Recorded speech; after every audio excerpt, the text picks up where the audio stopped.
After I discovered this recipe, I only want to make mozzarella like this. I'm going to start by adding 1 cup of cornstarch to my pot with the heat turned off. Then I'll add a little bit of the milk. We're going to use 4 cups of milk in total for this recipe. But at this point, I only add a portion. This initial amount is just to fully dissolve the cornstarch and avoid lumps. That way, we avoid little clumps that could ruin the final texture of the cheese. It's important to do this with cold milk for an even result. As I said, still with the heat off. This step should be done entirely without heat to work properly. Stir until the cornstarch is completely dissolved. Now I can add the rest of the milk.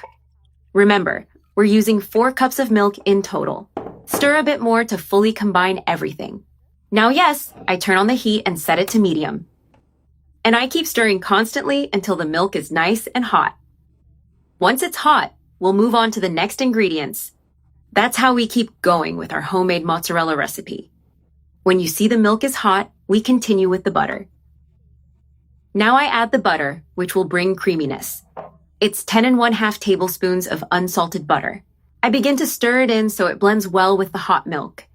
I keep stirring, and it's already starting to thicken.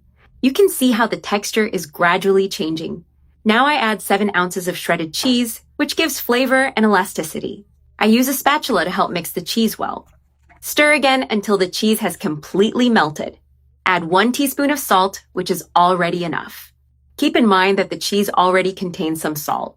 Mix well one last time to finish the preparation. This way we get a delicious homemade cheese with excellent texture. Just by looking at it, you already want to taste it. It's super creamy.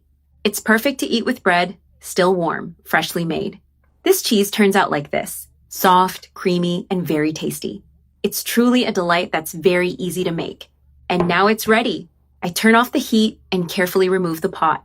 I bring the pot to the table to finish the preparation. Here, I'm going to use a rectangular container to mold the cheese. I pour all the contents in carefully, not wasting anything. I transfer it into this plastic container where I'll let it cool. I place all the cheese in, filling the container well. Now I'm going to cover it with plastic wrap. I place the plastic directly on top of the cheese. It's important that the plastic touches the surface directly. This prevents water droplets or a film from forming on top. I adjust the wrap so it's in full contact. And now I place it in the fridge. Let it cool for about 6 hours so it sets. Here our cheese has already cooled and is nice and firm. I've already removed it from the container, and it came out perfect. Now I'm going to cut it to show you how it turned out.